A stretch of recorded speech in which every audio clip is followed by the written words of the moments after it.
this whole flow triggers from the time the customer query comes in. And you are using the LLM as the core or the brain of the AI agent, and you're defining the objective. So the objective might be something like, I want to get the person to complete their application for a loan product or an insurance product, or I want them to start on an SIP plan. You also define the functionality of what it should be doing, what the process looks like, guardrails saying that you don't answer questions which are outside of the scope, or you also only give answers which are factual in nature based on the policy documents and so on. And you define the persona. Do you want it to be friendly or to the point, or engaging and so on. And then there is a bunch of tools that you're providing this with.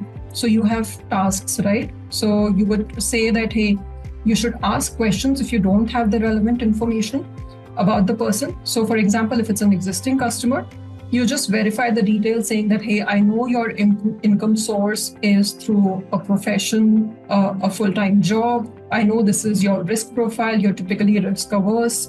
You also give it memory, which is basically short-term memory. So if somebody had a chat with you this morning and they now want to continue the conversation and there was a pause in between, it'll be able to pick up the context from where you stopped. Similarly, there is long-term memory and access to the customer profile, their financial goals. There are access to tools. Now, this could be things like an EMI calculator, a facility to block a credit card or to activate a new account.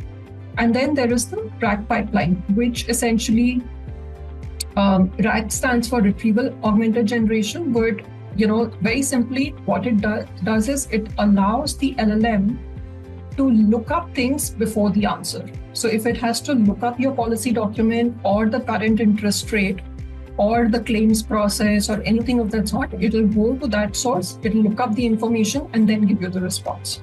So it's rooted in actual facts and it's high accuracy. And all of this together, there might be one agent or multiple agents working together. It'll form the response, and on the channel that you've chosen, be it voice or messaging channels, the response goes back to the customer.